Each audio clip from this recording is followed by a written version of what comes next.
Let's imagine someone's brand new.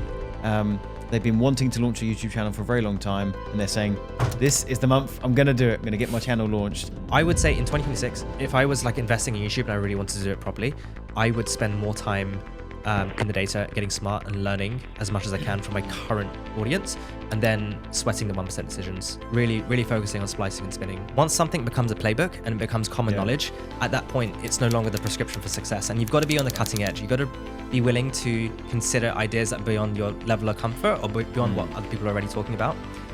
And so I would definitely pay attention. So since working with Ali, I've gone on to work with some bigger names, including Daniel Priestley, Ryan Deiss, Vishen Lakhiani, Chris Donnelly, even yourself. So there's, it's been a lot of learning over the last 3 or 4 years in a space that's constantly evolving. Some of these ideas that used to be the edge are starting to disappear.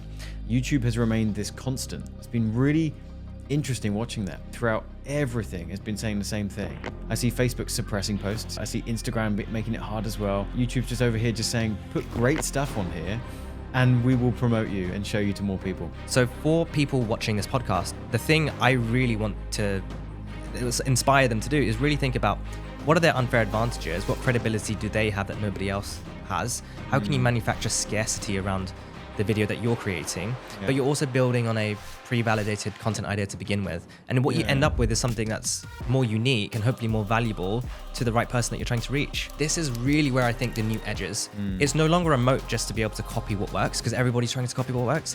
It's about how you execute on that idea and how you take it one step further. One of the ways we've been able to go from like 15 to 100K in such a short amount of time, where it would typically take people a year plus, is by adopting this approach I've just described. I don't think there's another way to do this going forward. I think if you didn't do content, what's the alternative?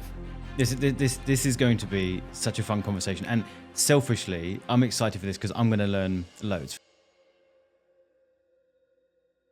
Hey everyone, welcome back to the Expansion Podcast. Great to have you here. Today's topic and guest is a very exciting one. We're going to be talking about the topic of YouTube channel growth, and how we can actually use this to grow our businesses. I've been focused on YouTube indirectly and directly for the past few years. In fact, I got my start on YouTube, as many of you will know. Who I have across the table from me today is a good friend now, Saf, who is one of the leading experts on YouTube organic growth. And we're going to have an epic conversation today.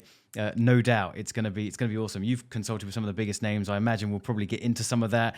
We'll dive into it. How long have you been in the game? Hello, by the way. Hi, John. Thanks for bringing me on the podcast. And yeah, to put it into perspective, I've been on YouTube since I was about 11 years old. Okay. The first YouTube channel I had was before YouTube was acquired by Google. And so I've been creating YouTube videos ever since then. Right. So before there was loads of money in the space, before it ever looked like you could have a career, it was just silly cat videos and like random videos online. And I took an interest around that time. So for the last 10 to 15 years, I've been in and around the creator economy. But it was only 3 or 4 years ago when I got my job with Ali Abdaal that I just laser focused on YouTube and entrepreneurship, because he's probably one of the leading entrepreneurial YouTube creators out there.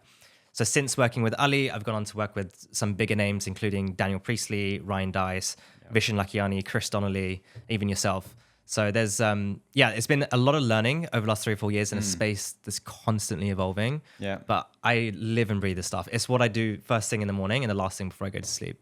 This is going to be such a fun conversation. And selfishly, I'm excited for this because I'm going to learn loads. For those of you listening in, you'll know that I got my start on YouTube organically. However, then I pivoted to paid ads pretty hard. And I've been a paid ad guy for a very, very long time. Hundreds of millions of views with paid ads, but they're just not as valuable views as organic, as we're going to talk about today. And with the shift in the marketplace and where everything's going, organic has just got to be a focus. You've been ahead of everyone else. We're trying to catch up. So we're going to dive into all of this, and I'm really excited. So the game plan for today, and we're going to do this conversation, interview slightly differently, is I almost want us to position this as a, let's call it a launch plan, if that's good with you. I kind of want to go through, if we start from scratch, what would we be doing to launch a new channel, grow a new channel, monetize a new channel, and then scale a new channel. And we'll see where the conversation goes as we go through that.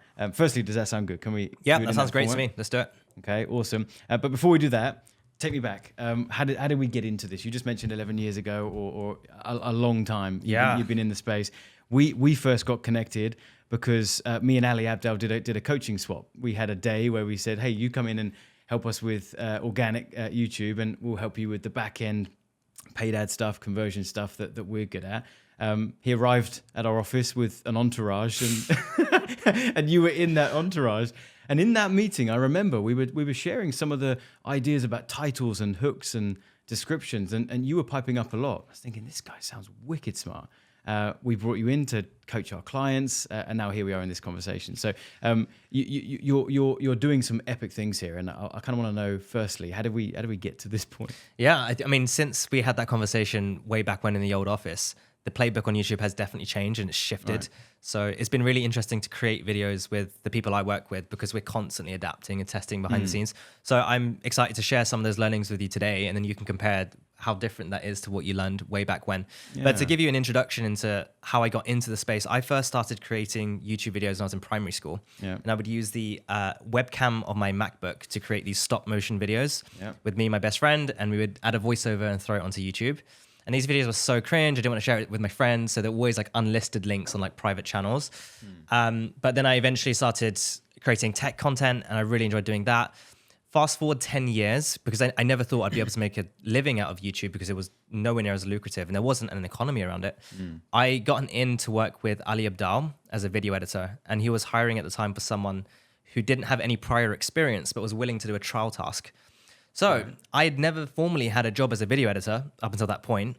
I took 2 days off of work to work on this video and like polish my editing skills, submitted the trial task with like a personal website on why they should hire me. And that did the rounds on their internal Slack. And they're like, look, we need to interview this person. And so that's when I got my foot into the door. And I was like, look, guys, you can hire me as a video editor. I really understand taste. I know direction. I know I've been following the channel for a really long time. There's also so much more that I can deliver, because my background's also in entrepreneurship and startups. And I think that really sold it to the team. So when they said yes, and I joined on January the 1st, I was super excited to go into the office. I remember turning up on my first day. Angus, who's the general manager, he shows me around, and then he sits me down and goes, Saf, welcome. It's your first day. So before we get started, I've got some good news and I've got some bad news. All right. Which one do you want to hear first? And I was already feeling quite nervous because it's my first day in a new job. And I said, let's start with the bad news. What's the bad news? And he says, okay, so the bad news is our head video editor has just left, effective immediately. The good news is you are now our head video editor, effective immediately. And the first video is going to come out on Friday. And I was like, holy crap, thrown into the deep end. I haven't even been trained up on the systems or the templates or anything like that. Yeah, right. So I remember going back home, grabbing my Mac Studio, bringing it to the office, plugging it in. I took the source footage that Ali had for a video called How to Get Started with Investing. I believe it was 2023. And I took the source footage, I was editing it, and it was good, but there was something missing, because to really like visualize investing and to really teach that topic, there are some concepts in there like compound interest and S&P 500, which I could have built custom motion graphics for, but would have taken too long. So what I did is I stayed the night at Ali's place on the first week. I set up an overhead camera rig with an A3 whiteboard, and then I ended up visualizing all of the concepts with the timing spot on to the exact beats. I'd already gone through the timeline, and I cut that into the video. Right. And so when the video went live on the Friday, it had the A roll, which was like Ali talking, and then it would cut to the B roll, which is the overhead camera. And it looked like it was Ali that was visualizing this stuff, but it was my hand that made it into the edit. All of it was mine. I felt really proud. That was the first video that we made. I really enjoyed that. And you featured in it. And I featured in it in my own way. Nobody really knew the difference. That's part of the fun.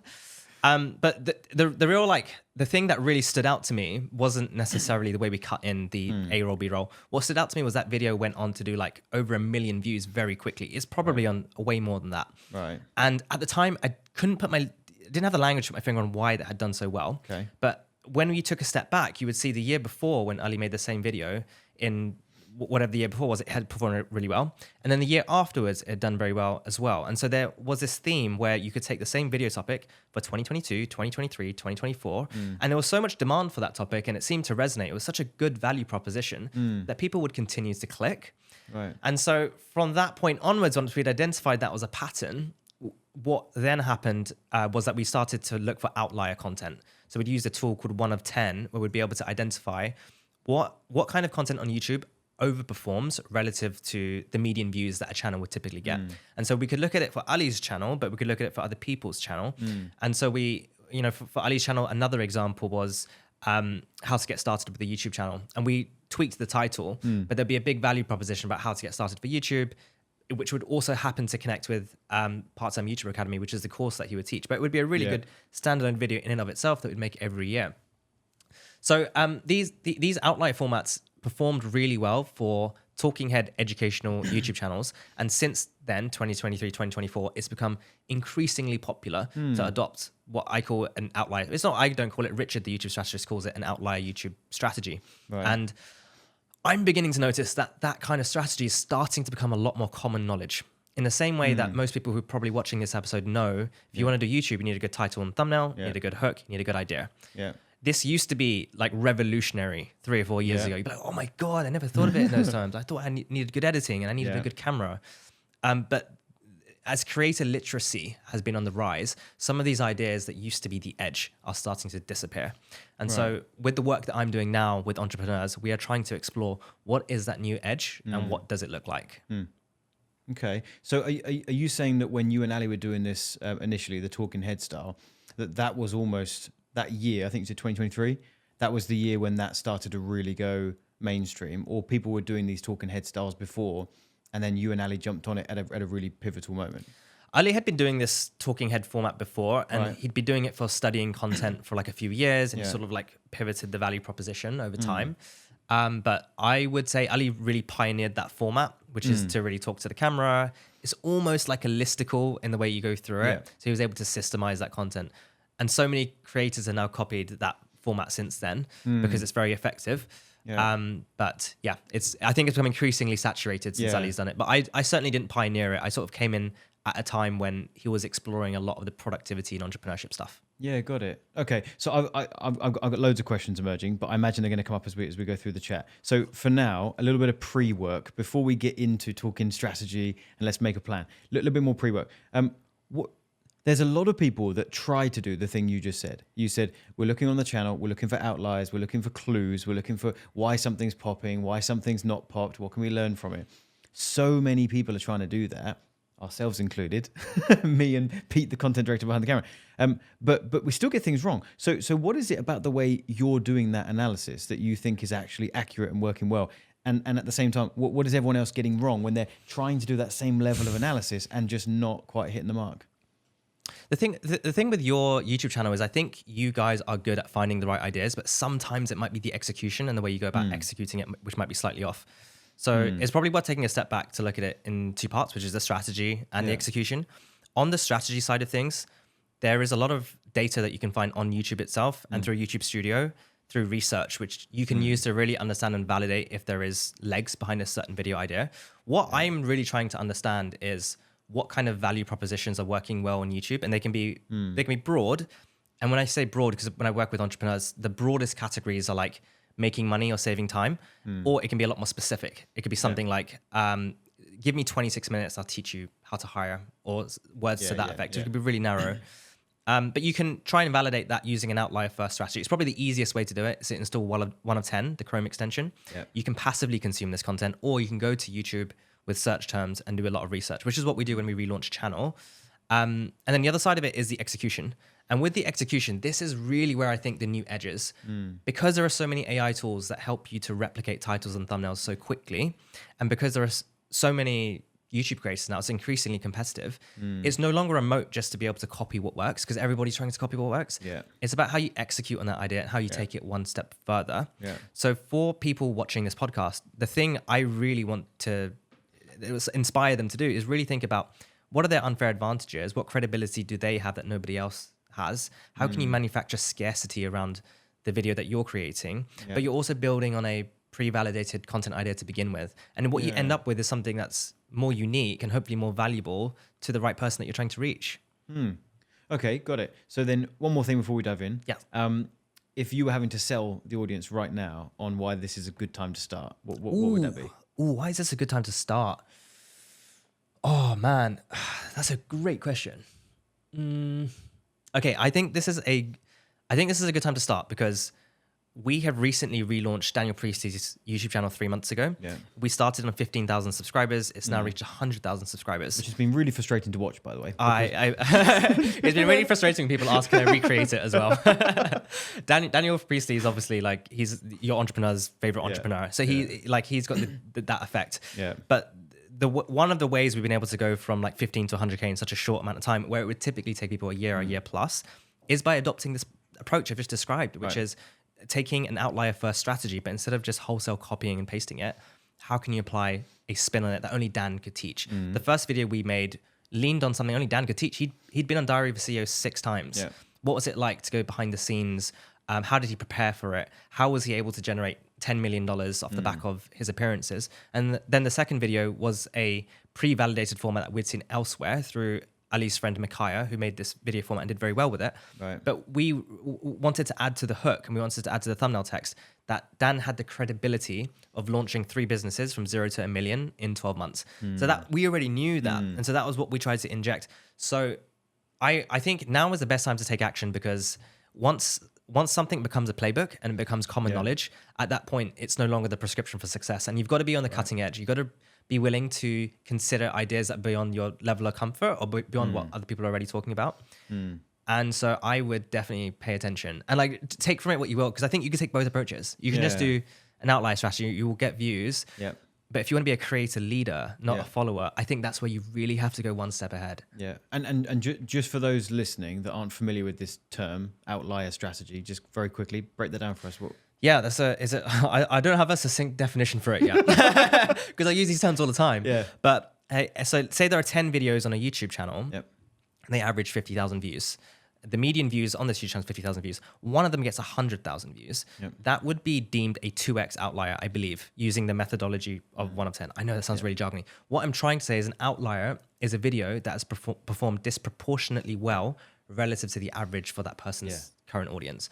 And so when you see a video as an outlier, it usually implies that the video resonated very well with their core audience, and it resonated so well, in fact, it went to a wider audience and it resonated with them as well. Yeah. So if you identify an outlier video, you might have identified a goldmine in a value proposition that hasn't been served properly on YouTube. Right. And as a bigger channel, as a creator with more credibility, with more context, with different lessons, with different experiences, can you execute on that value proposition in an even better way? Can you take it one step further? Yeah. Okay, got it. Does that make sense? That does totally make sense. So where should we start? For the folks listening in or watching, we want to help them get a bit of a game plan, get their channel out there, get it growing, get it scaling. Where do you think we should start? Oh, well, we can go through your launch plan. If you'd like to go through your launch plan, which is the steps that you described, and I can just speak from the heart. Yep. Or if you would prefer to do a one-to-one coaching thing for your own channel, and then the audience gleans from it what they will. Or we could do both. I think we do both. I think we go through it as a launch plan, but then my line of questioning will come from 2 places. Number 1, for the beginner who might be listening that will benefit, and number 2, I'll slip in my selfish questions every now and again. Absolutely, it will benefit me, and I think that'll help those that are listening that perhaps already have a channel, have some momentum, but want more. So, okay, look, launching a channel. Let's start there. So let's imagine someone's brand new. They've been wanting to launch a YouTube channel for a very long time, and they're saying, this is the month, I'm going to do it. I'm going to get my channel launched. What are some of the key things that we need to be aware of for, maybe we even go that one step earlier back, setting up the channel, any key things we need to be aware of, and then that first upload. Talk us through that. Okay, so I'm going to speak from the perspective of a talking head, educational, entrepreneurial YouTube channel. Right. There are so many different types of YouTube videos and niches that are out there. I have friends who are like entertainment YouTubers, and the playbook is slightly different. But since my experience is squarely in that field, I'm going to speak to your viewer who's a beginner hoping to create talking head, educational, entrepreneurial YouTube content. Yeah, perfect.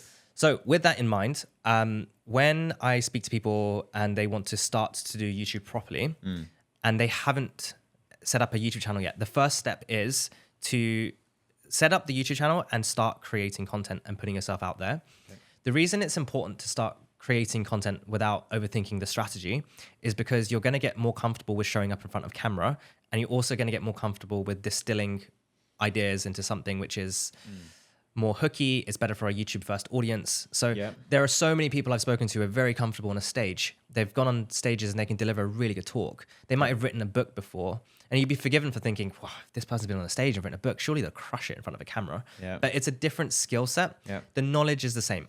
Most of the time, like we all need to hear the same lessons over and over again. We need to hear it through different voices.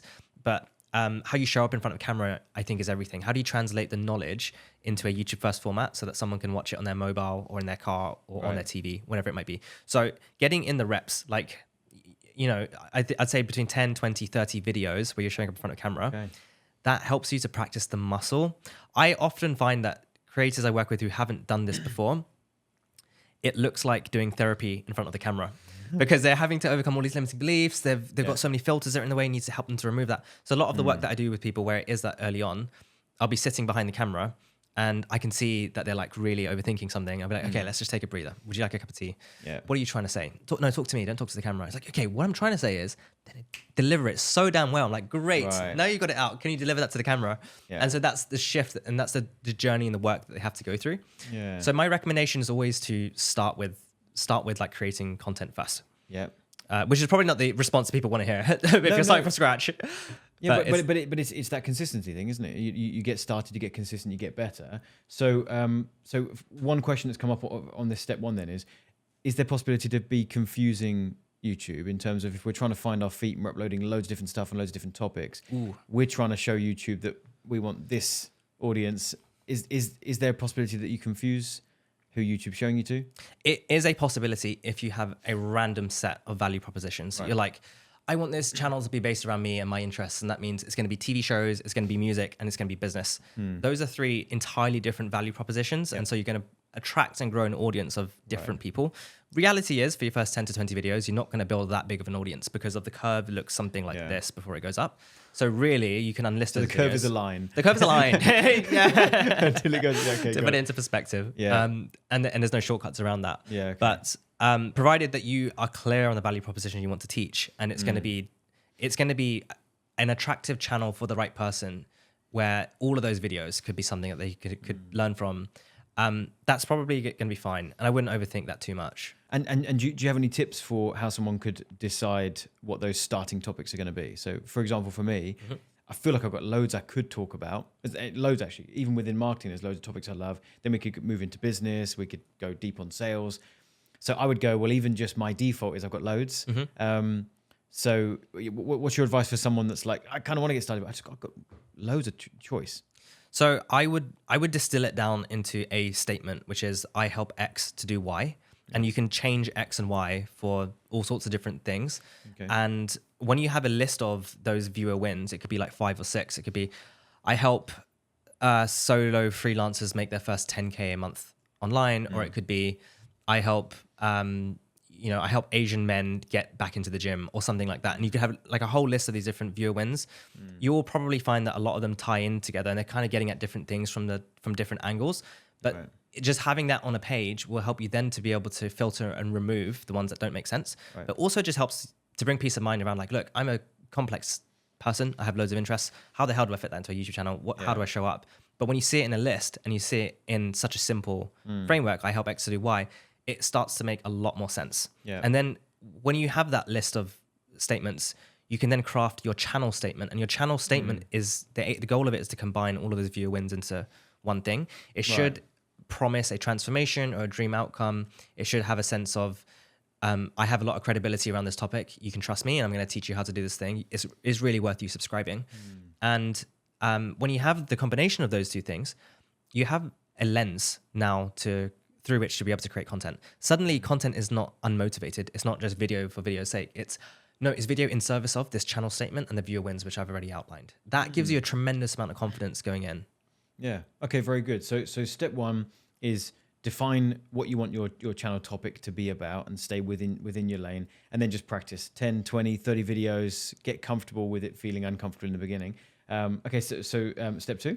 Ali has this framework which he uses called get going, get good, get smart. Yeah. And so in phase one, which is where you're getting going, there's so many learnings that you don't even realize you're making. You're just taking a very squiggly path. But let's assume we've moved past that and we're moving on to step 2, which is get good. Yeah. At this point, it might be worth looking at who are your competitors in the space. Right. Competitors, what a word. Your peers. How are they showing up? What are they teaching? What are their unfair advantages? Why does their audience continue to come back to watch their videos? How are you differentiated from them? Are there any topics that you can speak on which you know are already doing very well for those other people? And so I would take 3 to 5 of those competitors and then do a deep dive into what's working well, what's not working so well, where they could improve. Yeah. And you could do this by yourself or with the help of someone else who does YouTube strategy.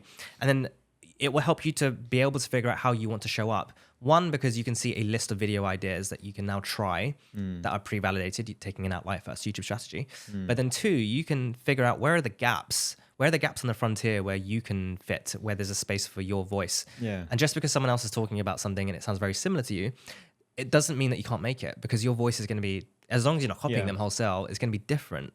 And chances are you'll resonate with that same audience, that people can subscribe to both. Yeah, gotcha. Okay, so we're looking at our competitors, 3 to 5 or so, but with the intention of trying to reverse engineer why perhaps overall the channel's taken off and the audience seem to like it, but then looking for the outliers as well. And then we're going to model those.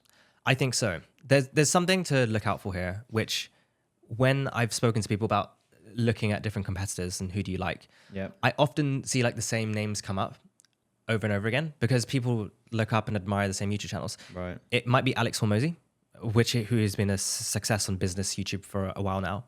Or it might be someone like Greg Eisenberg, who runs Starter Story. Right. It might be Marie Forleo, because she has this like incredibly premium brand and vibe about her. Yeah. But try and take a step back, look at your competitors and try and understand, what is it that you like about them? Do you like them because they have premium branding? Do you like the idea of having a channel like that and not the reality of it?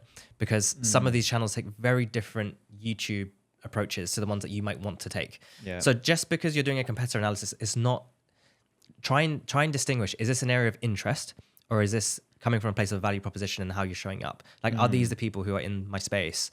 And once you're able to figure that out, it'll help you to like really curate that list of competitors. Yeah, right. And so what about troubleshooting then? So we're at this, let's call it second step. We're getting more aggressive with our uploads. We're trying to be more intentional now with having them pop off. Videos aren't taking off. We're at video 50 now. We're feeling deflated. We're feeling disheartened. What's the process for troubleshooting? I would focus on the title, thumbnail, and hook, provided you have the idea in order, but the idea as well. Are you... At this point, because creator literacy is so high and there's so many AI tools and you can use Claude to help you come up with ideas and stuff, are you trying to just mimic and replicate what other people are doing? Or are you thinking from first principles about why this is a really good video? Why did this pop off? What were the different levers that led to that person earning the person's click in the first place and for keeping them going? And so when you do that, you can then explore what are title and thumbnail variations that you can A/B test on videos you've already created or on new videos that you'd like to come out. And then I also, at this point, I like to do word-for-word hooks. And so when I'm scripting YouTube videos, I will go through sentence by sentence in the hook. Right. And I will like underline certain segments where I know I really want to emphasize. Yep. I'll remove statements wholesale, see if does a hook still make sense. I might rejiggle the order. Like, do we bring the credibility earlier? Do we just have it at the end? How do we want to open this particular video in light of the fact that this is the title and thumbnail that the person clicked on? There are so many different things that you can do around like scripting and hook. But really at this point, I think you go from being like unconscious to conscious. Yeah. And like, how do you be a bit more intentional about the titles, thumbnails, and hooks? Yeah. Okay, got it. So if we stay in step 2 for a minute, let's assume, so step 1 is getting started, practice, consistency. Step 2 is finding our groove. Then in a moment, we'll perhaps move to step 3, which is now we're trying to scale it, trying to monetize it. So if we stay in step 2 for a minute, how frequently right now should people be uploading? I would say at least, I don't want to use the word at least. I would say just do a video a week. Okay. A video a week is a good amount of time. Yeah.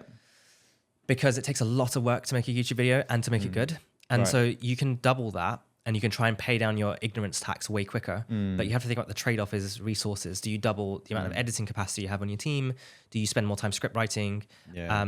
Realistically, if you're starting out on YouTube, it's not your main priority because you have other things going on. You might have holiday and like other things planned.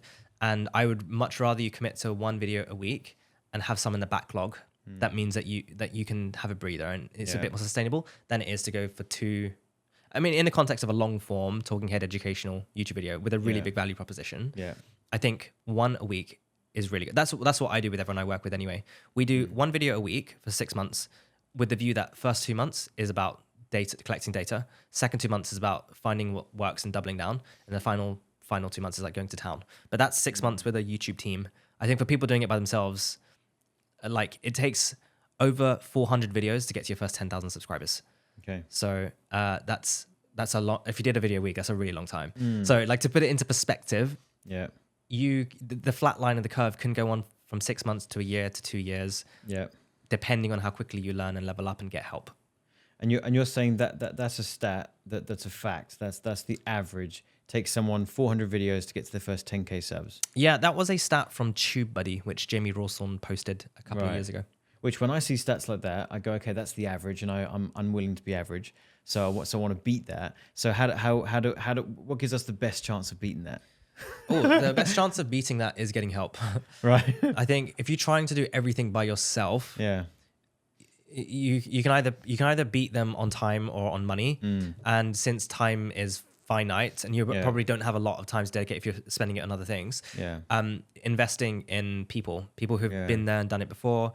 I would say if I was a YouTuber starting out, the first thing I'd want to hire for is a YouTube editor, because video editing still takes ages, even with AI tools. And sure, you can make simpler YouTube videos using Descript and using a whole bunch of different workflows to make the process much faster. But having someone own that is still really helpful because it gives you immense amount of headspace. And that suddenly doesn't become a bottleneck. So I think the first thing to outsource would be your video editing. Right. And then I would say getting a good thumbnail designer is like critical. Most people don't have the design skills to compete on YouTube. So either you use an AI tool to help you replicate something that already exists, or you find a designer that can help you to execute on that, but take it like a step further. Got it. So if someone watching this wanted to do those two things, they wanted to find someone who can just do the editing for them, and they wanted to find someone who can design for them. Where do they go? What sites do they go to? Is it do you find someone on onlinejobs.ph for the editing? Do you need someone a bit more first world? Do you need someone in proximity in an office with you? Like what do you need? Yeah, it's really hard to find people who are really good. So onlinejobs.ph is a very popular website for finding talent in the Philippines, and a lot of people do use that website. Also, a lot of agencies and bigger companies will go for hiring there. In my experience, 90% of the applications aren't very good. So you're looking for a diamond in the rough. But a lot of the diamonds in the rough have already been taken by other companies, other YouTubers, other creators. So it's really hard. So I don't want to set the expectation that that's like the place to go. I think it's definitely something you should explore and you should definitely put an advert out. But really, you want to spread your wings. So you might want to create some LinkedIn content to talk about how you're hiring for a given post so you can tap into your network. You might want to ask for recommendations from people who've done it before. If you know a YouTuber through like 2 degrees of separation, then it might be worth reaching out to those contacts, see if there's anyone that can help you there. It's not easy, but I leverage my network, and it's mostly network. I haven't gone direct to onlinejobs.ph in over a year now. Right. Interesting. And where you see the world of AI going, rather than hiring someone to be our thumbnail designer, is AI getting good enough that we can use it almost entirely with good prompts to do thumbnails, or we're not quite there to be at the, because I know what you're like. You're very detail orientated. Yeah, given my background. Yeah. So it's like, so I already know it's like, even if a thumbnail looked good, you would probably spot where that's it's gonna be a miss. It's not gonna be a hit. Do we need human eyes still to make sure that it's gonna be a hit? I don't necessarily think the value in having a designer is in that they can create something that AI can't. It's more that a good designer will take ownership of the packaging. They'll understand the video that you're creating. You might share with them the hook or the A-roll for that video. And if they have a understanding of YouTube as a platform, they can then design you something that works in service of that video. And so when you're using these AI tools, you are able to get a very good output, but you can have someone else own the output. Like they can use the AI tools as well, and they can like put it onto a green screen and Photoshop it out and then put it into the Photoshop file.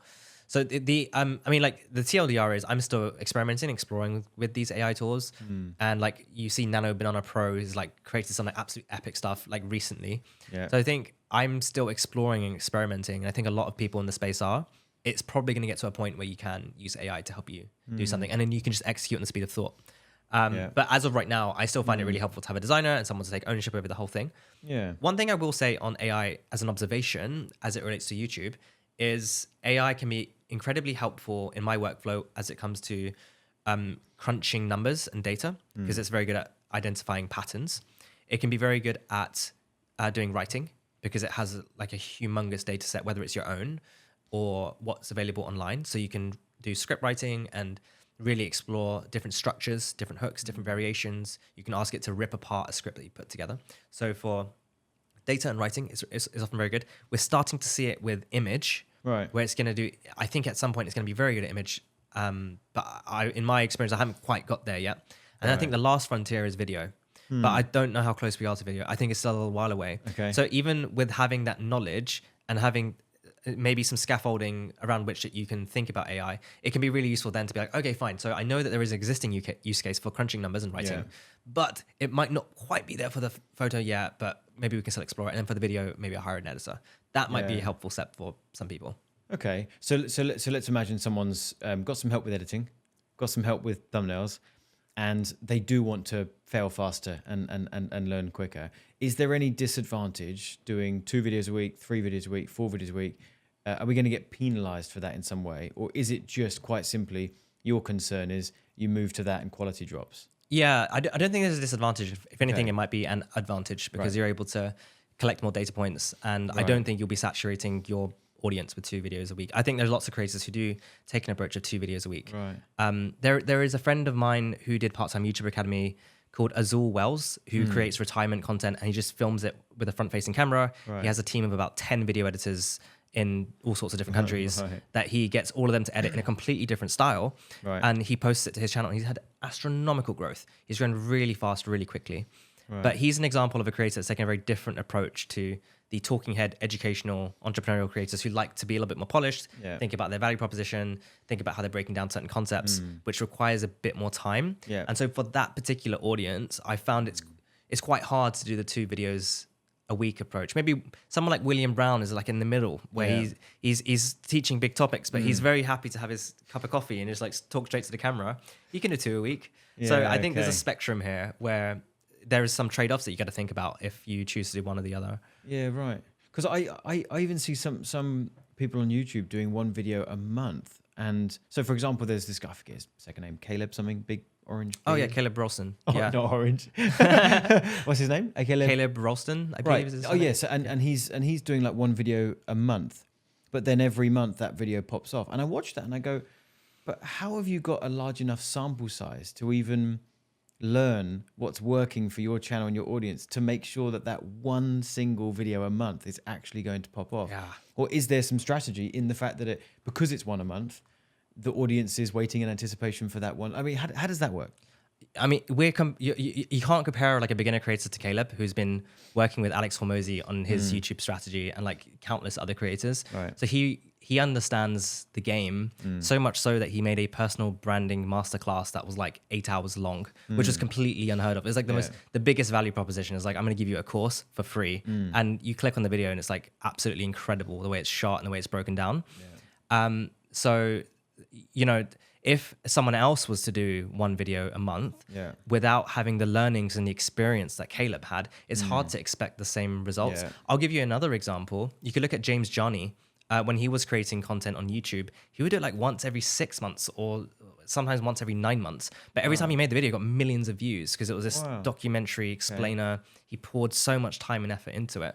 But he wasn't like learning the craft with each video. He'd already had paid down that ignorance tax. He already knew what he was doing. Whereas for a lot of people coming into YouTube who are entrepreneurs first, they didn't necessarily have the interest in storytelling and editing and titles and thumbnails and hooks. They don't really know how they want to show up in front of a camera just yet.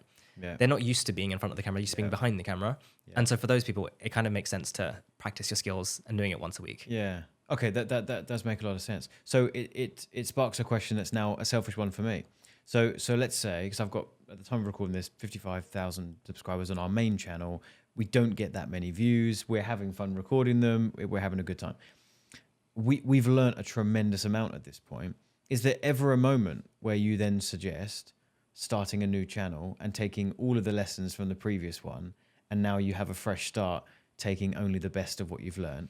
Or do you just continue cracking away on the channel that you're already on that's got all of the baggage with it too? Ideally, if the channel's got 55,000 subscribers, you've got a core audience, a returning audience with traction, so you wouldn't want to start a new one. So if you're exploring starting a new one, I would look into your YouTube analytics and figure out how big is your returning audience. Like, of that 55,000 subscribers, how many of them are zombie subscribers where you've acquired them through paid ads or you've acquired them through like other means? They're there, but they're not really engaging with the videos that you're sharing, because when you create a video and you share it for the first time, it'll go out to your core audience. And so YouTube will figure out, does it resonate with that core audience?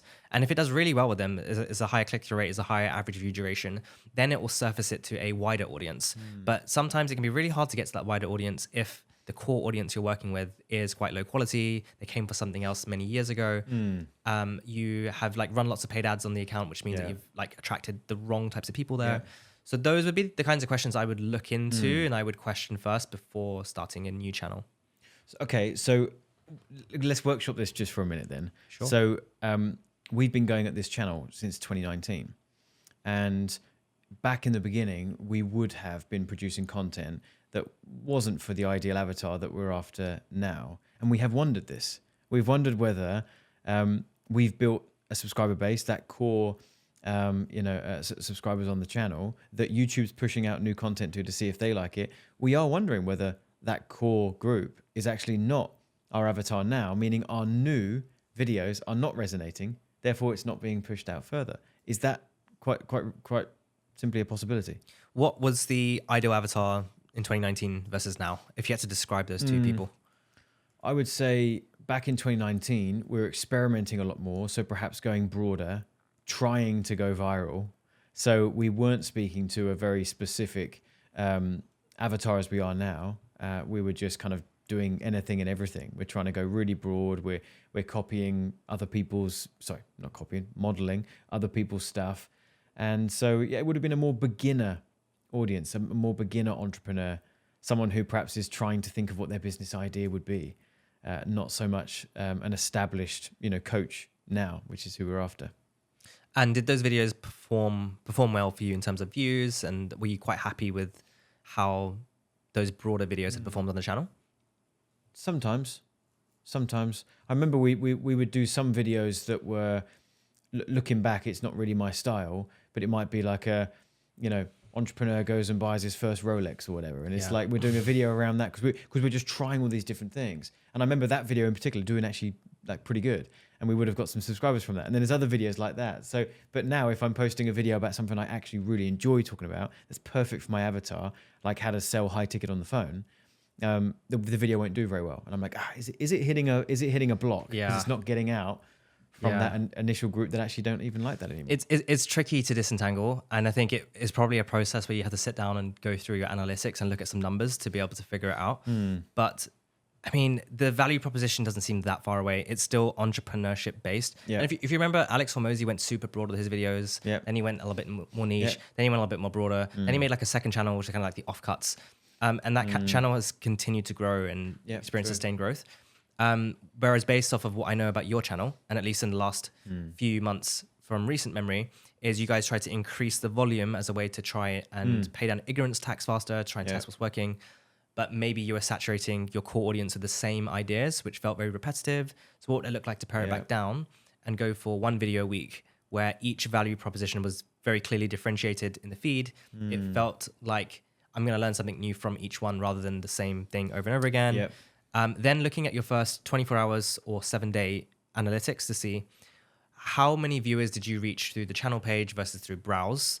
And of the people you reach through browse, how many of them click through? Because when you see the click-through rate in YouTube analytics, it's aggregated across all of the different channels, but you can isolate that for browse. And you'd be like, okay, so in terms of when it's appeared in the feed on the YouTube homepage, how many of those people clicked? Yeah. Was it 10%? Was it 12%? Or was it 2%? Right. Okay, interesting. So really, this wasn't that clickable because all the people who were clicking were these random people who got notifications and they know, like, and trust me already. Yeah. There are so many different tracks that you can go down before you arrive at the nuclear decision of starting a new channel. So it's really hard to give that recommendation until you really interrogate behind the scenes what's going on. But you guys did run paid on this account to begin with, right? We did. We didn't do much of it. We didn't do it for very long, but we did do a little bit. Yeah, that's okay. I think so.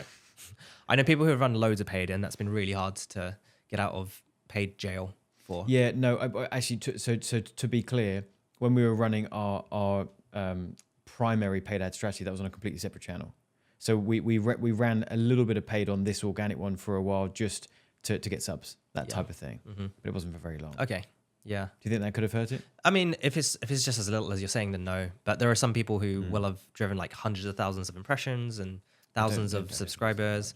But I think you will have, I think you will have known if it was that much. You'll have a good sense of it. But it touches on a really good point, and we've sort of deviated from the playbook a little bit. Yeah. But one of the things which I talk to with entrepreneurs about is if they want to run paid in their channels, consider setting up a separate channel so that you can segment the traffic. One which is purely organic, and this is designed to be YouTube first. So you're going to add as much value as you can. You're going to play the game by the rules. Then the other one is going to be paid. And it's not to you're not playing by the rules, but the objective is different. With the paid stuff, they're slightly further down the funnel. They already know about you. They're problem aware. Like, they're still kind of deciding. How do you reach those people? Just separate that out from your organic. Don't try and optimize for both under the same umbrella. You can optimize it under different umbrellas. And then you have one as a playground and you have to worry about it. And then the other one, this is your baby. This is the thing that's going to be a key differentiator for the years to come. Yeah. It's going to be your moat, especially if it's a founder-led personal brand. Yeah. And yeah, I would definitely split them out. Don't put them in the same bucket. Yeah, got it. Okay, there's some really good ideas coming there. So then one more thing before we move on from step 2. We touched on AI. Where's your limits of, okay, so we're still in step 2. So we're still trying to find our feet. We're still trying to get some good videos going. We're still trying to find outliers on competitors' channels. We're testing.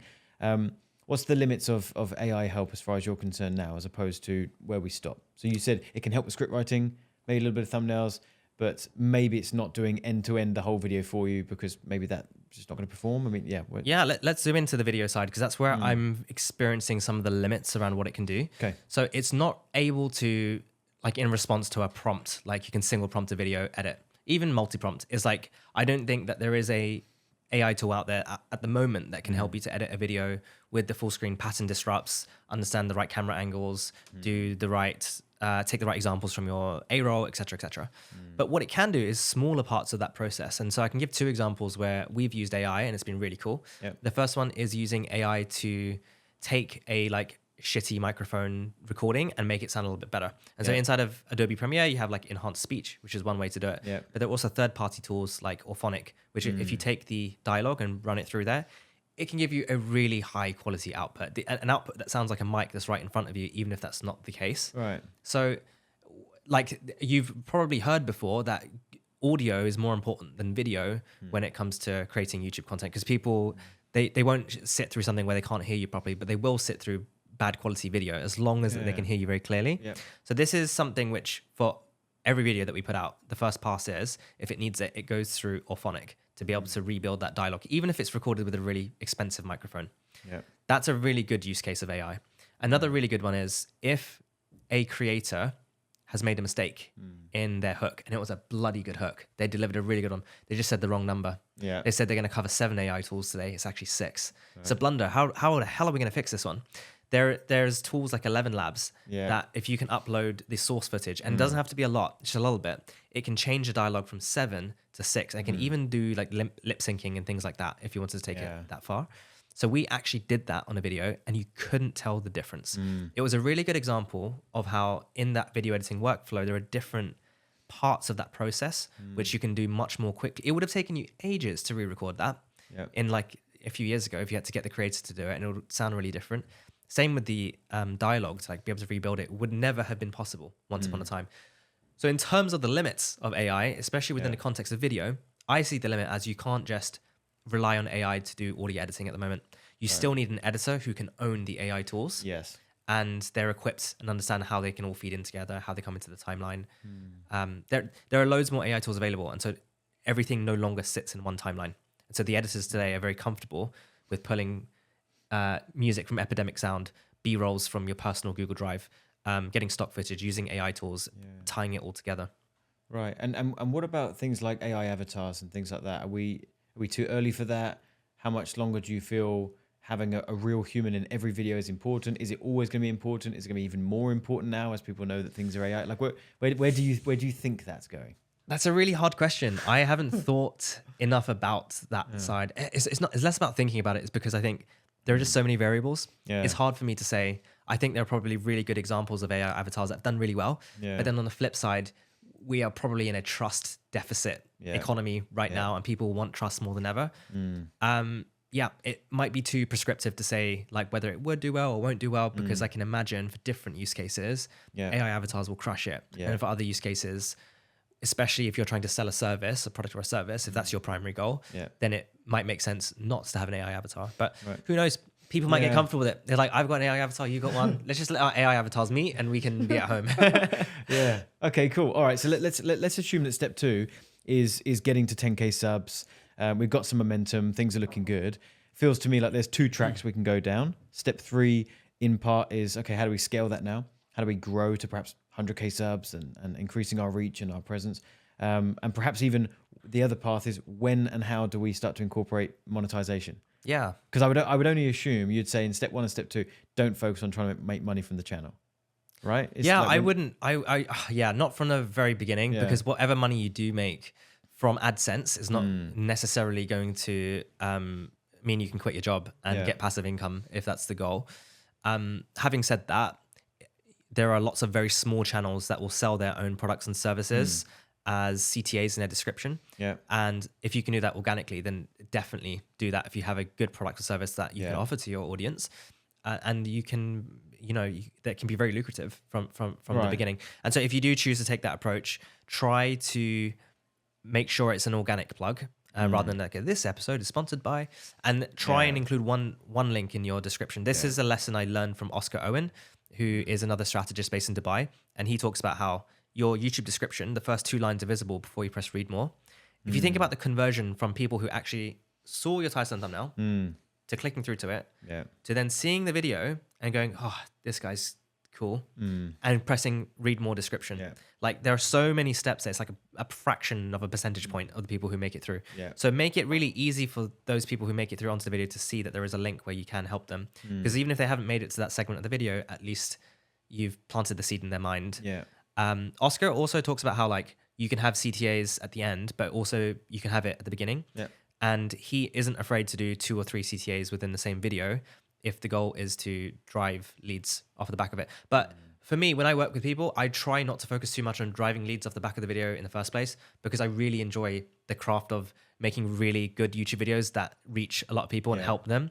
And I think my personal philosophy is build a channel that's worth subscribing to in the first place, make a bit of a splash, be known, and then afterwards down the line, you can explore more of the monetization angles, because I think if you start monetizing from day one, you're going to secretly be like, oh man, I just want the YouTube channel to be flying. Just get that right from day one, to go in the right mindset, and then you can think about monetizing it in different ways later on. Yeah, got it. Okay, so let's talk about scaling it then. So the channel's starting to pop off. We're getting some traction. What do we need to? Do the rules of the game change from getting started to now scaling, or is it just more of the same? So once you've done the get started phase, you've done the get going, it's now about getting smart. So at this point, it might make sense to invest in a content manager, a channel manager, or a strategist who's really able to own. I mean, like, what's the key difference at stage 2 versus stage 3? The key difference is by the time you reach stage 3, you've got so much data to work with, because you've been posting every week for the last 365 days. You have a treasure trove of data that's going to tell you what were your click-through rates on certain video ideas? Were there any correlations between ideas that you thought would do well and actually did well? If you're tracking that inside your Notion database, you're going to be able to see retention curves for your videos. What does a good retention curve look like? What does a bad one look like?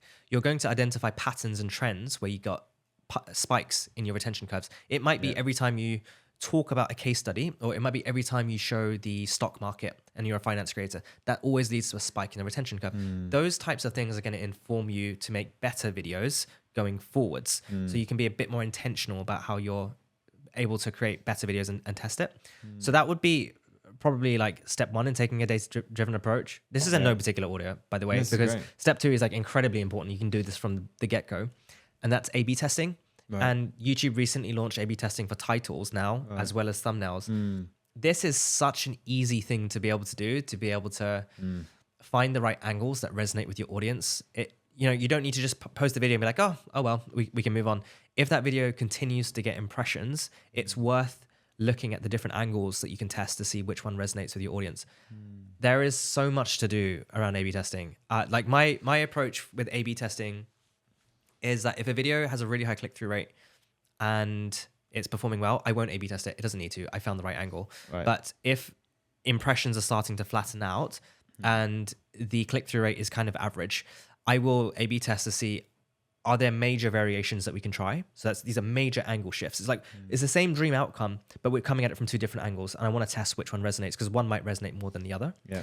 And then once I've found the winner out of the two, I'll do minor A/B testing, which is where you look at the title and think, should I lead with how much time it takes them to learn? Or should I lead with the dollar value? Which one's going to, let's A/B test it. Should I use brackets or should I use a dash to be able to show this concept? Very subtle things that you can do with the title and with the thumbnail as well. And for me, it's about starting as broad as I can and then narrowing in to find the right variation. Right. Now, because this is fascinating to me. So a couple of questions.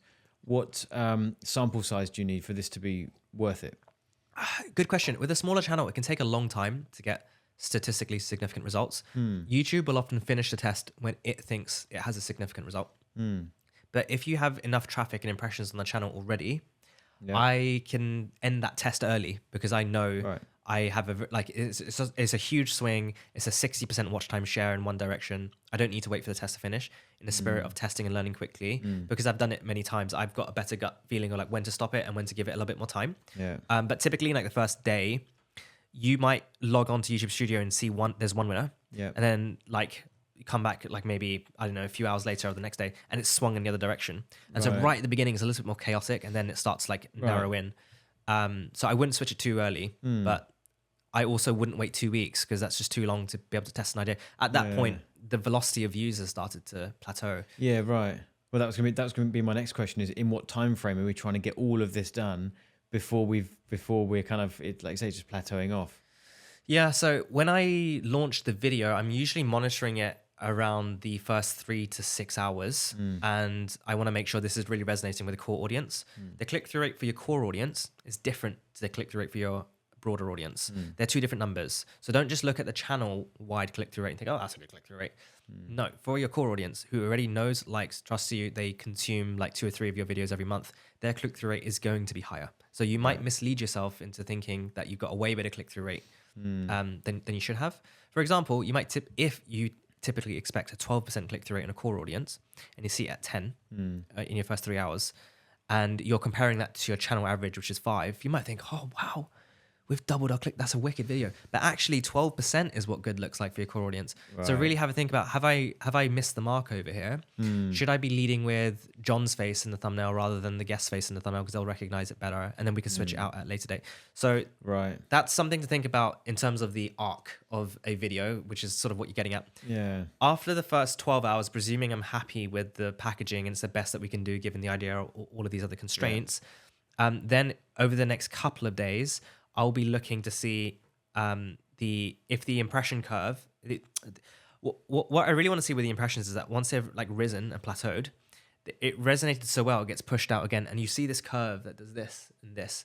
Right. Like it's not quite like a TikTok where it goes and it goes through the roof. That's usually like a sign of paid ads, actually. Okay, when you look at a view curve, but it's a little bit more organic, and that's like the sweetest curve in YouTube analytics that any strategist could ever see. And so you're trying to ride that, and you're trying to like make sure you have the right optimizations. Right. So in terms of like timelines, if we have like had a really flattening curve for like a week or 2 weeks, we're probably in the tail end of like it's probably not going to get pushed as quickly as we'd like. So maybe we'd run the tests and it takes a little bit longer for YouTube to pick it up. And so sometimes people run an A/B test and they'll wait like 6 months and then the video does well. It's like, oh my God, don't sleep on your old videos, go through the back catalog, retest it. It's totally true. But as it relates to sharing a brand new video, usually within the first week, I'm trying to run as many tests as I can. Right. Also, I don't know how true this is, but in my personal experience, around the weekend, that's when impressions tend to pick up with some of my UK-based audience members. So like Friday, Saturday, Sunday, timing doesn't really matter, and like there's all of these other caveats, and people will say that like you could totally test in the middle of the week and stuff. But I've often found paying close attention on Friday, Saturday, Sunday when I get more impressions to run tests or running tests in advance of it so that it can like explode has been quite a helpful frame. I don't have enough data to validate that. This is just a gut feeling, but that is a feeling I'm willing to share. Yeah, very good. Okay, so then, I mean, what kind of view count do we need for this to even work? Because if your video is getting 50 views, or the average video on your channel is getting 50 views, we've not got enough for this all to pay dividends, have we? I mean, at what point does split testing actually make a difference? Yeah. Well, I would say the views and the impressions can be two wildly different things. So you might look at 50 views, be like, oh, surely it's not enough. But maybe you got like 10,000 impressions on that, and you got 50 views off the back of it. Okay. And so then it's like, oh wow, we have a really big click-through rate problem. So like we definitely need to A/B test like that video. Having said that, something which is important to keep in mind is that when you're running A/B tests on YouTube, it's going to be finding a winner based off of watch time share. So YouTube wants to bring viewers to its platform that watch videos for longer, more frequently, and like binge watch that content so that they have longer session durations and repeat session durations. That's what they're optimizing for. So with the A/B test results, you're going to find winners based on watch time share, which is a proportion of people who click through, watch the video, and how long do they watch for relative to the other group of people based off of the packaging that was presented to them. Right. Now that's really good because that's aligns with YouTube's incentives. But the other side of the coin is click-through rate. And so if you're able to get a spreadsheet and screenshot your impressions before and after testing, you can then look at, okay, during the period where I was running the A/B test, where we introduced this new packaging, was the click-through rate able to increase in that time as well? And so what I found with the A/B tests I've run, where it's had a very small swing in watch time share, but a massive swing in click-through rate, it wasn't actually shown in my results. Right. You had to actually look for those, and you had to test for that yourself. And I knew quietly that was going to be the better packaging because so many more people were clicking through, and we got this slight uplift in watch time share. But it was such a meek uplift in watch time share, you would be forgiven for thinking like, oh yeah, it's a cute increase. Nothing's really going to happen. But that video ended up doing really well. And that's because you're trying to look at it from both angles. And I think like a lot of YouTube strategists won't they will just run the test and see the result like, okay, let's move on. But if you take the screenshots of your click-through rates and compare it, that gives you some visibility into how clickable those angles are. So yeah, coming back to your question about like how many views do you need, it's a tricky question to answer. I'm not actually sure exactly how many. Would you recommend just everyone be doing it when you start to get any kind of sizable momentum? It should just be a part of what you do? The problem with this recommendation of like anyone can do it is it implies that when you make a video, you would be stupid not to run an A/B test. And there is definitely an argument for that because you can optimize the packaging. But on the flip side, and maybe like having this conversation, you realize that a lot of the advice I give is like very human first advice. It's like show up in front of a camera, practice, like do the emotional work. The same way with A/B testing, my recommendation for people is only run an A/B test if you really think that variation is going to do well. If you don't think the variation is going to do well and you're making up a variation for the sake of making up a variation because it's a test, you might actually hurt the performance of that video. Yes. Because really you should be leading with your best possible angle that you have ideated and backed with data before going into that video, because you started with title, thumbnail, hook before you even produced it, and then see the results of that. Yeah, right. So it goes both ways. I wouldn't just A/B test for the sake of A/B testing, but I would A/B test if I'm sure that there's another angle which I really want to get like a good result for, knowing that I'm splitting my valuable impressions at the start of a video across two variations. They better be good. I want them to be really good. Yeah. Okay, cool. All right. So what I've got so far is you've talked about stage one being something of get started. Stage two, you've positioned as get good. I think you did. Get going. Get going. Sorry. Get started, get going, get good. Yeah. Oh, right. And then you said something about get smart. Where does that fit in? Oh, yeah. I need to revisit this framework. We're making get started, get going, get smart. Okay, we're making up as we go along, but let's assume we're on something of a stage 4. Is there a stage 4, or is what we're doing is just repetition of all the stuff we've just discussed in this conversation? It's just more of the same, more frequently, or is there another level? I think part of getting smart is also getting clear on your goals at this point. If you've been running a YouTube channel for a while, YouTube's a really hard game. It takes a lot of energy to be able to show up in front of a camera. So is your goal to generate more leads for your business, which increasingly YouTube is being seen as an avenue to be able to do that. It's the second biggest search engine in the world. Yeah. And it attracts people who want to make vlogs just as much as it attracts entrepreneurs to sell their own products and services. Or do you want to make YouTube videos that reach lots of people? It has a broad appeal. You'll be more well-known. You'll have a bigger profile. You'll attract opportunities. Once you get clear on that, it helps you to make better decisions around the content. If you make one video a week, that means throughout the year, you have 52 shots on goal. And you want to make all 52 shots count. So as part of getting smart and looking and crunching all of the numbers and the data based off of what you've done so far and looking elsewhere on YouTube, and you're running A/B tests, you can then get a lot more specific on the goal you're trying to achieve. I often tell people, do you want to get rich or do you want to get famous? And you can only pick one. Right. And they always pause. Then they say, I want to get rich. Almost always. Like, okay, fine. Well, if you want to get rich, then you want to create videos that will convert your ideal viewers into paying customers. And so that might look like a very niche value proposition. And you have to get comfortable with videos that only get a certain number of views. So in your case, when you're talking about your journey from 2019 to now, you're making content for coaches. And so the value proposition of those videos are like hyper targeted to a coach. Yeah. You know, you'd share it with your partner and say, would you click on this video? You'd be like, no, of course not. But sometimes the test I do for like a much broader video will be like going to my partner, would you click on that video? And she'd be like, yeah, 17 cheap purchases under $50. I want to know what that is. Right. I don't know who Ali is, but yeah. I'm like, great, that's really cool. That's a really broad appeal video that then hopefully gets loads of clicks. So I don't think there's any like secret sauce, honestly. At step 4, I don't think there's any secret sauce. And at the beginning of this podcast, I was talking about how outlier strategy was like this edge. And I think maybe once upon a time, step 4 looked like doing outlier strategy and like, okay, now let's just find all the outliers and recreate the outliers. But there's been so many examples now where just copying outliers doesn't work anymore. And audiences are getting fatigued. And so as part of step 4, I would really encourage people to look at their videos and think about splicing them or spinning them. These are 2 different ways to be able to take an outlier strategy and make it one step further. Right. So what's a splice or a spin? So Richard, the YouTube strategist, he talks about splicing as where you take 2 formats that have performed really well. You take the best parts of both and you mush it together into something which is like entirely unique. So he used an example of Callaway, who's a creator that had this thumbnail where it's like it's a curve that's very flat and it goes really high up and there's like an arrow pointing to the inflection point. We are here, or words to that effect. So that was a thumbnail format that had worked really well for Callaway, and then he combined it with a different outlier title idea. And with one of his clients, they were able to find a format that felt different, but was building on existing ideas that are already there. And it was something quite genius in splicing the different formats together. So that's one way that you can go one step further, because as we have more and more AI is really good at pattern recognition. It's something that's becoming increasingly inexpensive. It's becoming increasingly accessible. There'll be more tools that help people to recreate these outliers at scale. So really going one step further is going to be where the new edge is. And so splicing is one way that you can be able to do that. Yeah. And is a spin different? A spin's slightly different. Yeah. Right. A spin I like to think of as looking at your own unfair advantages and how can you present a certain angle or credibility that only you have and you can deliver on a certain video idea. Because if everyone's creating a video, give me X minutes, I'll teach you to make $1 million. You might have an unfair advantage of like, yeah, I can teach you how to make $1 million, but within the context of X, or I've done it 6 times before. I literally do it for fun. Like you really want to listen to me over somebody else.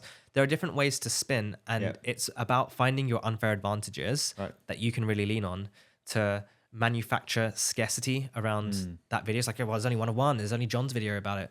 My friend Seb talks a lot about Seb Losado, who's another YouTube strategist. He talks about manufacturing scarcity around his videos, and he does that within the entertainment niche. And he blows up athlete YouTube channels like cricket channels, golf channels, etc., etc.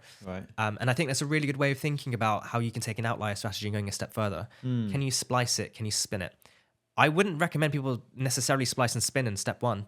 I think in step 1, there's like all of these different learnings that have to happen. And we've given this very chronological order and some of it overlaps. But I find that going into 2026, that's where I'm really focusing with the clients that I work with. Right. Okay. So this is good. So we've gone through a process now. So perhaps we'll just start talking shop on a few random things. Yeah, sounds just good. The broader side of things. We started this, and you said, when you came to my office, whenever it would have been, a year ago, maybe more? Maybe more now. Yeah, maybe a couple of years ago. Really? Goodness me. Okay. So when you came to the office, you said, what we talked about there, which all sounded like great stuff, you said the game's changed. Talk me through that. What comes to mind? Oh, yeah. I think really the splicing and spinning.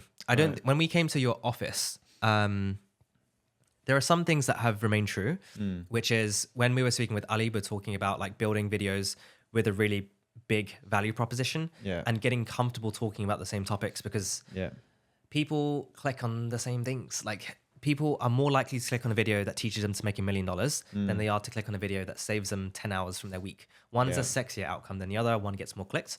So I think that still remains to be true through the content back when we spoke 2 years ago versus now. But I think one of the key differences now is with AI and with a lot more competition, and what I'm seeing is like the commercialization of YouTube. It's like increasingly become a channel for people to make passive income rather than necessarily sharing organic first video content. There are so many different effects that are at play. I think that taking an outlier strategy where you can add splicing and spinning on top is going to be a way that you can really differentiate yourself. And I don't think enough people are thinking about that today. So if we had this conversation, the same conversation 2 years ago with Ali, and we were here and we're doing a whiteboard session, we're looking at different video ideas. If I was piping up, I'd be piping up about, John, you could really like splice and spin this thing. John, tell me a little bit about your experience when you were 13 and you started getting into the space. John, tell me about this. Tell me about that win. Tell me about, is anyone in your you went to Richard Branson's private island, and okay, what did you learn? Is there some scarcity we can manufacture around this idea and then combine it with this thing? And that's where we start connecting the dots. And suddenly it's like, oh, wow, that's a YouTube channel worth subscribing to in the entrepreneurship space around coaches that nobody else can speak to. It's like you're leaning into your unfair advantages and you're leaning into outlier formats that are already working super well. Right. Okay. So here's an idea. Tell me if you're up for this. Sure. We could take all of that. We could workship something right now, which is this.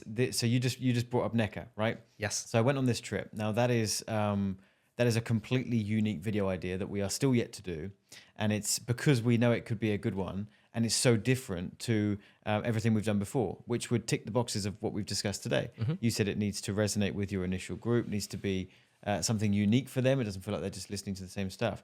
So should we try workshopping that right now? Sure. I want to just challenge your assumption. Yeah. You said it would resonate with your existing group, right?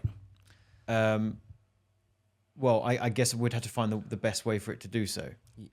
Or you don't think that it would? Well, the reason I say that is because I think as creators, it can be really easy to like jump to the assumption that something would resonate with the core audience because it's really cool to us. Like if we went for dinner and you told me about that, I'd be like, John, mate, you got to tell me like what happened? What was it when you got there? Blah, blah, blah, blah. We sort of live in our own bubbles. But does the audience really want to know about this? And the reason I bring this up is because a couple of months ago, I ran a poll on Daniel Priestley's YouTube channel, and it's still up. It's maybe the second to last post. I said, guys, I'd love for you to vote for, out of these 4 ideas, which ones would you like to click on? The first one was like a sales video. The second one was how to get attention from rich people. Third one was Necker Island. Fourth one was something else. It was like, lessons from Richard Branson. Yeah. Guess which one was the loser by a mile? The Necker Island. The Necker Island one was an absolute loser, and I was like, right, that's what about really lessons interesting. from Richard? Where did that rank? Sorry, that was the same idea. Oh, right. In the poll, and so that was really interesting. And the winner from this video was how to get attention from rich people. I was like, wow, who would have thought? And so that informed our strategy for the next 4 videos. We made that video, how to get attention from rich people, and it was a really good video. Right. It hit on all the things we talked about, in that it really leaned into Daniel's unfair advantage, which is he hangs around with rich people all the time. He understands how they think, how they operate, the fact they have large teams. It felt like a genuinely unique piece of content. The comments on that video was like, holy crap, I've never heard someone say this before. I've never heard someone talk about like status signaling with like an Android versus an iPhone and some of these concepts. Right. And he was able to show up in a completely different way to how anybody else was. Right. But we didn't end up making the Necker Island video. And it's kind of like, oh man, it's gutting. That's a really cool experience. But why did we kill it? Well, there was a second data point that we had. And that was a video that Sahil Bloom made on his YouTube channel, which is, I went to Necker Island with Richard Branson. Yeah. And if you look at this video on YouTube and get it on your feed, you'll see it's a good title. It's a really good thumbnail. Right. I think the hook was quite good as well. But that video bombed. It didn't do very well. It didn't, for some reason or another, it didn't resonate. It wasn't what the audience wanted. So that was the second data point that made me think, Interesting. we've got 52 shots on goal this year. We're binning the idea. The audience just doesn't want it. Is there a way that we can spin it another way?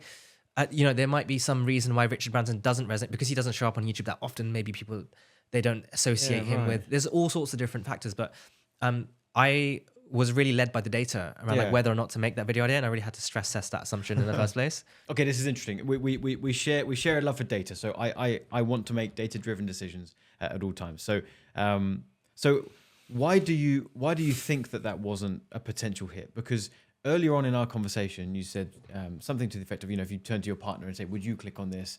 And that will give you an idea of if this has broader appeal.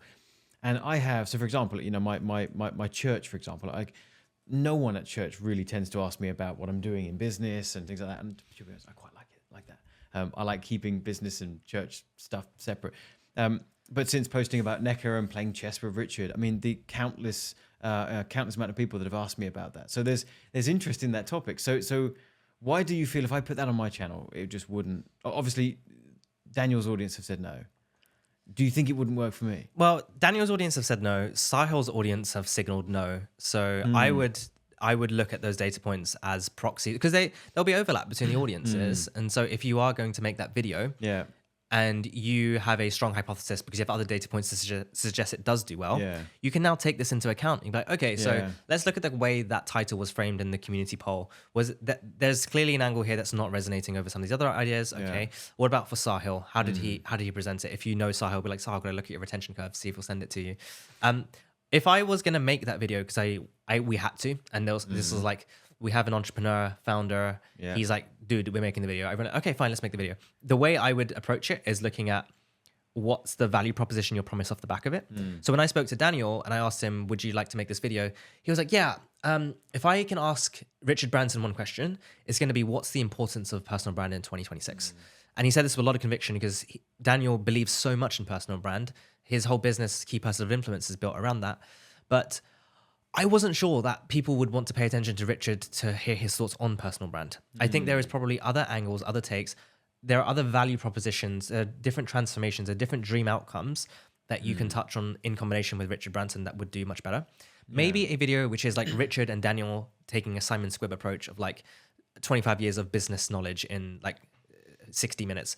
That video, if my gut would tell me that would perform better than Richard Branson's thoughts on personal brand in 2026. Right. I don't think people would be questioning like, what is Richard Branson's thoughts on it, because they might think he's like out of the game, respectfully. Yeah. So I think really thinking about the value propositions around the video and really thinking about different takes and different angles will help you to understand, okay, let's not recreate the same, like the same ways these ones went wrong. And now let's look at how we can make this one go much better. Yeah, right. Okay. And even if this was going to be one of the videos that doesn't necessarily pop off on the channel, would it still, do you think, for me, be worth making? Because it's just that it's a bit of status, it's clout, my audience is seeing variety. Would it still be worth doing that one, even if it's not an outlier on my channel, do you think? If you're clear, that's the goal of the video, then absolutely. Yeah. And it still ties into the value proposition of the wider channel, so it doesn't feel like it detracts from it as well. So I like to look at what's the TAM of the audience that I'm trying to reach, depending on the goal that I'm going for. So if you're trying to reach $10 million entrepreneurs on YouTube, how many of them are there? Do you want to take a guess? No. I'd have no idea. Well, one way to approximate it is to look at the leaders on YouTube who reach $10 million entrepreneurs who've been doing it for a long time. See how many subscribers they have. Yeah. And so I remember one of the proxies we used for someone who'd been doing it for a long time was a guy called Ravi Abuvala, based out in Dubai. He has something like 150,000 subscribers, I believe, thereabouts. It doesn't really matter. The fact is there's a number. And so that helps you to put into perspective of like, okay, so the TAM of Ravi's audience, which maybe it's not $10 million entrepreneurs, it's also like $1 million, it's 150,000.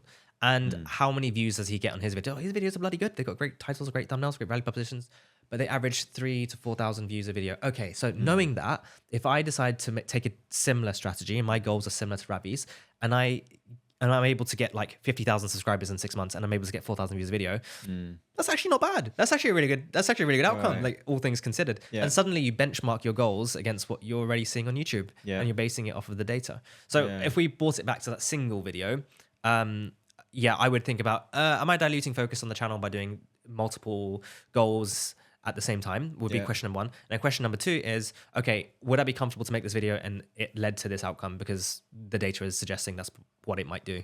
Yeah, right. Okay, got it. Makes sense. So we've covered a lot. What should we have spoken about that we haven't? Ooh, Good question, John. What should we have spoken about that we haven't? Okay, I'd probably close by talking about like if the angle you take with this podcast episode is YouTube in 2026, if that's the angle, I would say lots of creators, especially in the educational space, they're broadly saying the same things and they've got the same ideas that they're bringing to YouTube. Yeah, it's so competitive and crowded that I think you're forced to level up your game and sweat the 1% decisions.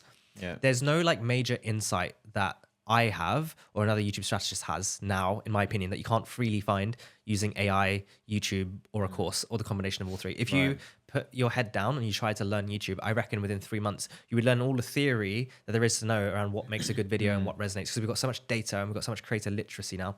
So if there's one takeaway I have, it's there is no major insight from a podcast episode or from a YouTube video that you can't already get from somewhere else. I think there's no replacement for doing the hard work of making the videos, looking at the data, testing, and then not relying on these old playbooks like outlier formats, which I don't want to discredit that because it still is the foundation on which YouTube channels are growing today. They're looking, what's the value of an outlier format? The value of an outlier format is to look at content that's validated. It's like content validated demand. It's like content that's already validated by demand. And so you can focus your efforts on the right videos that you know will pop off, but you want to take it a step further. You want to be a content leader rather than a content follower. You don't want to make the same video as like 10 other people in the same week and then be surprised when it gets like 10% of the views, especially if you're copying the same hook and you're copying the same, app recommendations and the same payoffs because it did well for the other creator. You've got to go a step further. So I would say in 2026, I would, if I was like investing in YouTube and I really wanted to do it properly, I would spend more time in the data, getting smart and learning as much as I can from my current audience, and then sweating the 1% decisions, really, really focusing on splicing and spinning. I really believe in this. Like I'm doubling down on that myself with all the channels I work on. And we did this with Daniel Priestley, where these are all outlier formats, spliced and spun. Yeah. Every single one, I can break down how we spliced and spun it. Yeah. And so that'd be my takeaway. Like that's what I'd want to finish with. Yeah. That's great. This has been a fascinating conversation. Loads of massive takeaways. So I really appreciate you. Really appreciate you coming down. Let's close with this. For those that are listening that have now gotten to this point, we're at the very end of the episode. If they're on the fence now, they're listening to this and they're going, I could start my channel, or I could not, or I could double down, or I could go back to procrastinating. What would your final motivational pitch be for why they should double down on YouTube now and actually have a proper crack at it? I feel like you'd have a good take on it, and I would love to get it afterwards. Yeah. But I'll do mine as well if you want. I would love to hear it, because my sense is that paid ads are like increasingly becoming. They're not a moat anymore. They're not a moat. And once upon a time, having a team of SDRs to do outbound was a moat, and that's like less of a thing. But we have this dark funnel now where people are consuming content, they're reading LinkedIn posts, they're sharing stuff in WhatsApp groups where you can't attribute and track it like you can with a paid ad. And so content is a way to be able to show up at the top of the funnel to meet viewers where they are. But crucially, at this point, you don't hide behind like a rubbish paid ad and put like money behind it and just get it in front of people, look, click, and there's a proportion that click through. You have to make genuinely good, high quality content. And I think I think founder-led brands will be the ones that succeed over the next 5 years. And so now is the time to start planting the seed of a founder-led brand. Be the face of your company that happens to organically link to your company, but you're actually showing up with value. I don't think there's another way to do this going forward. I think if you didn't do content, what's the alternative? I don't really know. For a business, I really don't know. I think you have to be doing content, and I think you can't be doing disguised ads anymore. I think you would have got away with it a few years ago, but it's just way too competitive today. I think that's pretty compelling, to be fair. I'll add my spin on it as well. For me, I've been a paid ad guy for a really long time. That's been my focus. It feels like we are well and truly past the time where you can just solely rely on ads, and that's that.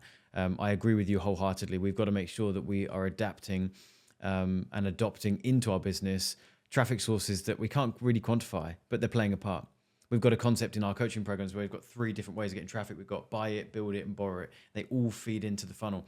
Buy it is the paid ad stuff that you can track and you can quantify, but this comes under build it. It's like you're building an audience, you're putting out content. You might not be able to quantify where it's all coming, but it's coming into the web of your business, and it just feels like it's becoming more important than it ever has before. And I'll also add one more thing as we close. I got started on YouTube, don't forget as well. And I'm saying that for those listening. I mean, my very first, win in business, let's call it, was uploading videos onto YouTube, getting them ranked for certain keywords and driving that traffic to affiliate offers. And what I've seen as the industry has moved on and evolved, and as different platforms have made it easier, sometimes harder to get your business growing on there, YouTube has remained this constant. It's been really interesting watching that YouTube throughout everything has been saying the same thing. Upload great content that people want to watch and we'll help promote it. And it's like, I don't see any other social media platform doing that. I see Facebook suppressing posts, encouraging you to boost it. I see Instagram making it hard as well. YouTube's just over here just saying, put great stuff on here and we will promote you and show you to more people. I think it's got to be part of the game plan, right? Super interesting. And to put it into perspective, especially on like the buy it part of the funnel, could you put some numbers to what you're seeing in terms of like how much it would cost to acquire like 1,000 impressions a few years ago versus today? Like I want to get, I don't know, but what's your sense on like how much harder has it become to buy views? Well, let's do it based on click, because that's the first main metric that we focus on. So for us to get a click over to our landing page, which again is it's difficult to pin that side by side, because a view on YouTube, where does that pin against an impression on an ad versus then a click to the page? But you're going to pay anywhere but $1, $2, $3 a click. And in terms of like a percentage increase, like over time in the market, would it be fair to say that they might have doubled over a certain time frame? I was going to say you're probably going to have a 100% increase over the last, let's say, 3 years.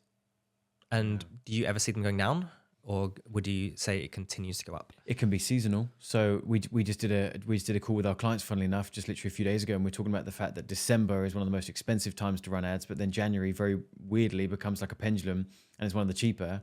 So January is actually the time, if you're going to run ads, it's the time to double down. Nice. We were talking about this in my Titan Mastermind, that January is the time to go hard on lead gen, because you can get cheaper leads, and that can almost carry you through Q1. Oh, cool. Yeah. I have loads of questions, but I feel like we should wrap up the podcast and talk about it afterwards. We'll talk about paid ads straight after this. Yeah. Saf, thanks for being here. Really appreciate it. Pleasure. Thank you for having me on. Awesome. I really enjoyed it. Thanks everyone for listening. Thanks for tuning into the Expansion Podcast, and I look forward to seeing you in a future episode.